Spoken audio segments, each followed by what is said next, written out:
Chapitre 11 des relations hiérarchiques entre royauté et sacerdoce. Si la synthèse originelle des deux pouvoirs se reconstitue en un certain sens chez le roi consacré, on aperçoit clairement la nature des rapports hiérarchiques qui, dans tout ordre normal, doivent exister entre la royauté et la caste sacerdotale ou l'Église, envisagée en tant que simple médiatrice des influences surnaturelles. C'est à la royauté qu'appartient la primauté en face du sacerdoce. Tout comme sur le plan symbolique, elle appartient au soleil par rapport à la lune, à l'homme vis-à-vis de la femme.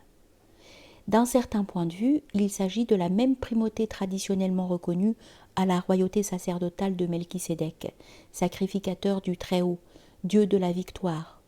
Le Très-Haut a fait tomber les ennemis dans tes mains, selon la Genèse, en face du sacerdoce d'Abraham.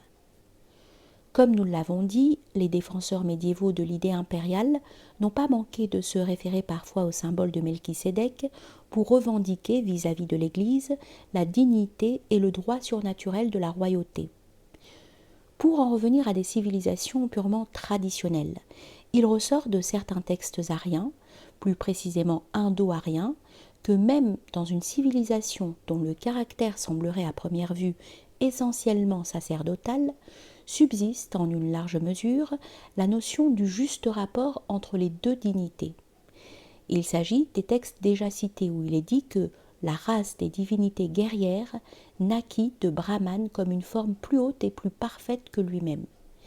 Et il est dit ensuite, c'est pourquoi il n'y a rien de supérieur à l'aristocratie guerrière, kshatram, et que les prêtres, brahmanes, vénèrent le guerrier lors de la consécration des rois. Dans le même texte, la caste sacerdotale assimilée au brahman, entendue ici d'une façon impersonnelle en un sens qui correspond dans le christianisme aux influences de l'Esprit Saint, dont l'Église est la détentrice, apparaît dans un rapport de mère ou matrice maternelle, yoni, avec la caste guerrière ou royale, ce qui est particulièrement significatif. Le type royal se présente ici avec sa valeur de principe masculin qui surpasse, individualise, maîtrise et gouverne triomphalement la force spirituelle conçue à l'image d'une mère et d'une femme. Nous avons déjà fait allusion aux anciennes traditions relatives à une royauté obtenue en devenant l'époux d'une femme divine, laquelle apparaît souvent aussi comme une mère, passage au symbole de l'inceste, d'où le titre de taureau de sa mère attribué dans un contexte plus général au roi égyptien. On se trouve ainsi ramené au même point. Le fait de reconnaître la nécessité du rite d'investiture n'implique pas que l'on consacre et reconnaisse la subordination du roi à la caste sacerdotale. Certes, une fois disparue, la race des êtres qui, par nature déjà, ne sont pas simplement humains, le roi, avant la consécration, en admettant qu'il ne soit pas déjà élevé individuellement par un autre moyen, à un plan plus élevé, n'est qu'un guerrier. Mais par la consécration, il assume un pouvoir plus qu'il ne le reçoit. Et ce pouvoir, la caste sacerdotale, le possède moins qu'elle ne le garde. Le pouvoir passe alors à une forme plus élevée. Dans cet acte, la qualité virile et guerrière de celui qui reçoit l'initiation se libère, se transpose sur un plan supérieur. Elle sert d'axe et de pôle à la force sacrée. On comprend donc pourquoi le prêtre consécrateur doit vénérer le roi par lui, consacré bien que celui-ci. Dit le texte, doivent au brahmana le respect que l'on peut avoir pour une mère. Même dans le Manavadharma Shastra, où l'on cherche pourtant à défendre la primauté du brahmana, celui-ci est comparé à l'eau et à la pierre, alors que le kshatriya est comparé au feu et au fer. Et l'on reconnaît que si les kshatriyas ne peuvent prospérer sans les brahmanas ne peuvent s'élever sans les kshatriyas. Et de même que si les brahmanas sont la base, les kshatriyas sont le sommet du système des lois. Pour surprenant que cela puisse paraître à certains, ces idées à l'origine ne furent pas entièrement étrangères à la chrétienté elle-même.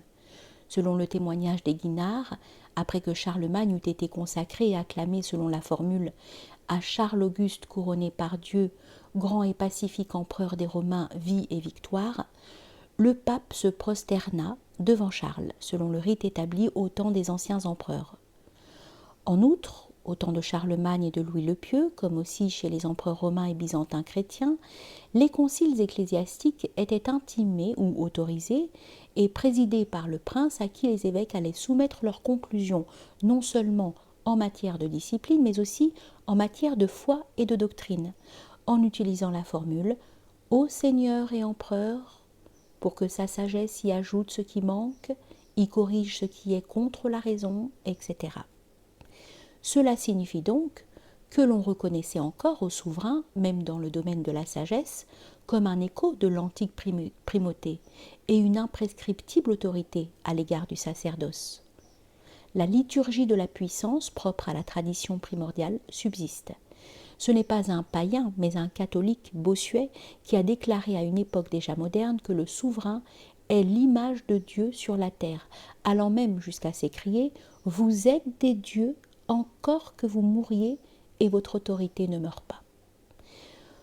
Quand au contraire la caste sacerdotale prétend qu'en raison de la consécration qu'elle donne, l'autorité royale doit la reconnaître comme hiérarchiquement supérieure, et donc lui obéir, celui qui bénit est supérieur à celui qui est béni, et telle a été précisément en Europe la prétention de l'Église dans la querelle des investitures. On est en pleine hérésie, en plein bouleversement de la vérité traditionnelle. En réalité, on trouve déjà dans la pénombre de la préhistoire les premiers épisodes du conflit entre l'autorité royale et l'autorité sacerdotale, l'une et l'autre revendiquant pour elle-même la primauté appartenant à ce qui est antérieur et supérieur à chacune d'elles. À l'origine, ce conflit ne fut nullement motivé, comme on le croit généralement, par des préoccupations de suprématie sociale et politique. Il avait de profondes racines, plus ou moins conscientes, dans deux attitudes opposées en face de l'esprit, attitudes dont nous aurons l'occasion de reparler plus loin. Sous la forme qu'il devait essentiellement assumer après la différenciation des dignités, le prêtre en effet est toujours, par définition, un interprète et un médiateur du divin. Bien que puissant, il aura toujours conscience de s'adresser à Dieu comme à son Seigneur. Le roi sacré se sent au contraire de la même race que les dieux. Il ignore le sentiment de la subordination religieuse et ne peut pas ne pas être intolérant à l'égard de toute prétendue suprématie revendiquée par le prêtre. Quoi qu'il en soit, on glisse avec le temps vers des formes d'anarchie anti-traditionnelle, anarchie qui revêt un double aspect, ou bien celui d'un roi, d'une royauté qui n'est qu'un simple pouvoir temporel en révolte contre l'autorité spirituelle, ou celui d'une spiritualité de type lunaire en révolte contre une spiritualité incarnée par des monarchies qui ont gardé la mémoire de leur ancienne fonction. Dans l'un et l'autre cas, l'hétérodoxie surgira des ruines du monde traditionnel. La première voie est celle qui conduira d'abord à l'usurpation titanique et peu à peu à la sécularisation de l'idée d'État, à la destruction de toute véritable hiérarchie et enfin aux formes modernes d'une virilité et d'une puissance illusoire et matérialisée, finalement renversée par le démonisme du monde des masses sous ses aspects plus ou moins collectivistes. La seconde voie, parallèle à la première, se manifestera d'abord par l'avènement de la civilisation de la mer, avec sa spiritualité à base panthéiste. Elle se manifestera ensuite à travers les diverses variétés de ce qui est à proprement parler la religion dévotionnelle. Nous verrons qu'au Moyen-Âge, on assista au dernier grand épisode du conflit ci-dessus évoqué sous la forme d'une lutte entre l'universalisme religieux représenté par l'Église et l'idée royale incarnée non sans compromis par le Saint-Empire romain.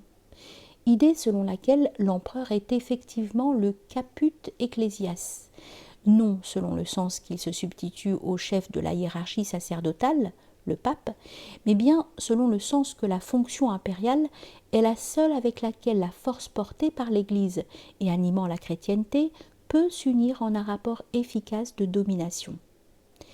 Ici, le monde, figuré comme une vaste unité représentée par l'Église, assumait l'image d'un corps dont les membres sont coordonnés sous la direction suprême de l'empereur, qui est à la fois le chef du royaume et celui de l'Église. L'empereur, bien qu'il dût son trône au rite de l'investiture célébré à Rome après les autres investitures correspondant à son aspect séculier de prince teutonique, affirmait tenir directement de Dieu son pouvoir et son droit, et n'avoir que Dieu au-dessus de lui.